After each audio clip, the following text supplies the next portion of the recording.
अपने ही पार्टी के खिलाफ आक्रोश, लिया स्टैंड, दिया इस्तीफा। सरकार भले ही बड़े बड़े दावे कर रही हो, लेकिन ये दावे सही होंगे या फिर शर्त का हवाला दे दिया जाएगा, इसके विषय में कुछ नहीं कहा जा सकता है। लेकिन इन दावों को आम जनता से जोड़कर देखा जाए तो कितना बदलाव हुआ है और कितना होना बाकी है, इसका अंदाजा आप भी लगा ही लेंगे और आप भी महसूस करते ही होंगे। पीएम मोदी भारत को तीसरी बड़ी अर्थव्यवस्था बनाने की दावे कर रहे हैं और मोदी की गारंटी की बात कर रहे हैं, लेकिन जदयू के नीरज ने इस पर सवाल खड़ा किया है और कहा है कि संसद में खुद मोदी ने कहा है कि 22 लाख आवेदन नौकरी के लिए आए और मिले हैं महज 7 लाख। दरभंगा एम्स नहीं बना, लेकिन मोदी के हिसाब में बन गया। मुंगेर मेडिकल कॉलेज नहीं बना, लेकिन अमित शाह के बही खाते में बन गया। पूरे देश में सुरक्षा का मुद्दा गरमाया है। देश की जनता विकास को लेकर मांग जरूर करती है, लेकिन आक्रोशित नहीं होती। लेकिन बात जब सुरक्षा पर आ जाए तो आक्रोश फूट पड़ता है, वह भी स्त्री सुरक्षा पर। मोदी अपने हर भाषण में गारंटी देते हैं और सीना ठोकने से भी नहीं चूकते। ऐसा करके वे भारत के युवाओं और जनता से जुड़े रहना चाहते हैं, लेकिन जब बात स्त्री सुरक्षा की होती है तो खामोशी की चादर क्यों ओढ़ लेते हैं। इसी तरह सीना ठोककर अपने ही सरकार के खिलाफ एक्शन लेने में उनके हाथ क्यों थर्रा जाते हैं।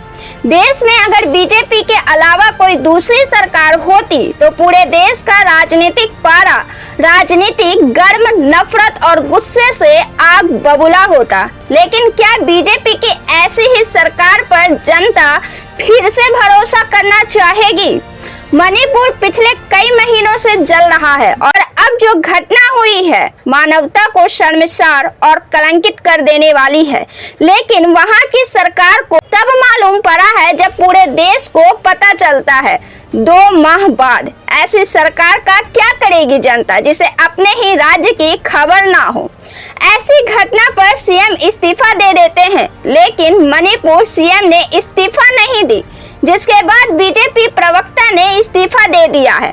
आपको बीजेपी प्रवक्ता की सच्चाई बता दे तो ये भाजपा के उन प्रवक्ताओं में से एक हैं जो अपने पार्टी के लिए बोलते हुए दिखते हैं, आगे आते हुए दिखते हैं, लेकिन इन्होंने अपना इस्तीफा राष्ट्रीय अध्यक्ष जेपी नड्डा को सौंप दिया है और कहा है कि ऐसे नेतृत्व में रहते हुए मुझे कलंकित महसूस होता है। इन्होंने पोस्टर भी चिपका दी है बीजेपी के खिलाफ और जनता को भी यह सूचना दे डाली है।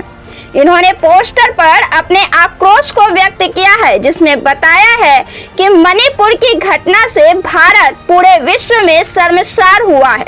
इसके लिए सीएम बीरेन सिंह पूर्ण जिम्मेदार है और पीएम मोदी इसका बचाव कर रहे हैं।